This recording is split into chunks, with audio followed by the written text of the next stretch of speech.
तो इस वक्त एक बड़ी खबर आ रही है। कपिल मिश्रा के मुतनाज़ ट्वीट का मामला। इलेक्शन कमिश्नर ऑफ इंडिया ने रिपोर्ट तलब कर ली है। दिल्ली के चीफ इलेक्टोरल अफसर से इस ताल्लुक से रिपोर्ट मांगी है। कपिल मिश्रा ने अपनी ट्वीट से इश्तियाल अंगेजी की कोशिश की। उन्होंने लिखा कि 8 फरवरी को दिल्ली की सड़कों पर हिंदुस्तान और पाकिस्तान का मुकाबला होगा। आपको बता दें कि 8 फरवरी को दिल्ली में असेंबली इंतखाबात है, जिसके मद्देनज़र इन्होंने ये ट्वीट लिखा था। इस ट्वीट के जरिए इन्होंने मुतनाज़ बयान दिया। कपिल मिश्रा के मुतनाज़ ट्वीट का मामला। इलेक्शन कमिश्नर ऑफ इंडिया ने रिपोर्ट तलब कर ली है। दिल्ली के चीफ इलेक्टोरल अफसर से रिपोर्ट मांगी गई है। कपिल मिश्रा ने अपनी ट्वीट से इश्तियाल अंगेजी की कोशिश की थी। इस पूरे मामले पर बात करेंगे। सीधे हम रुख करेंगे दिल्ली का, जहां हमारे साथ नीरज हमारे नुमाइंदे जुड़े हैं। नीरज, कपिल मिश्रा के लिए मुश्किलें बढ़ सकती हैं। ट्वीट का मामला इलेक्शन कमिश्नर तक पहुंच चुका है।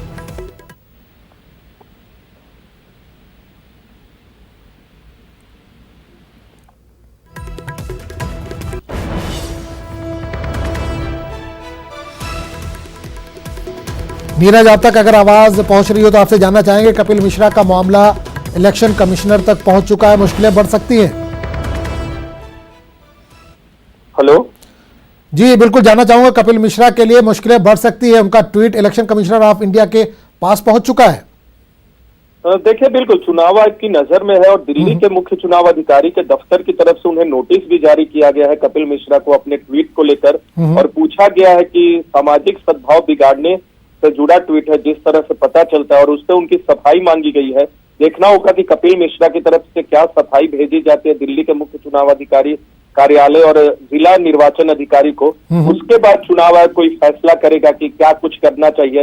लेकिन चुनाव आयोग यानी भारतीय चुनाव आयोग जो है वो अपनी तरफ से भी देख रहा है कि क्या ट्विटर को कहा जा सकता है कि इस ट्वीट को रिमूव किया जाए। इन तमाम चीजों पे चुनाव आयोग जो है वो जांच कर रहा है। पहले ट्वीट को देखेगा, उसके गंभीरता को देखेगा, उसके बाद कोई फैसला लिया जाएगा। बिल्कुल नीरज, जानना चाहे कितना समय दिया गया रिपोर्ट देने के लिए? इस ताल्लुक से कुछ जानकारी मिल पा रही है? देखिए, कपिल मिश्रा को जो दिल्ली के मुख्य जिला निर्वाचन अधिकारी की तरफ से जो नोटिस भेजा गया, उसमें आज ही की तारीख में जवाब देने के लिए कहा गया है कि वो अपनी सफाई पेश करे जो ट्वीट किया था। उसके बाद उनकी सफाई को देखेगा चुनाव आयोग और उसके बाद कोई फैसला किया जाएगा। चलिए नीरज, बहुत बहुत शुक्रिया इस तमाम जानकारी के लिए। आगे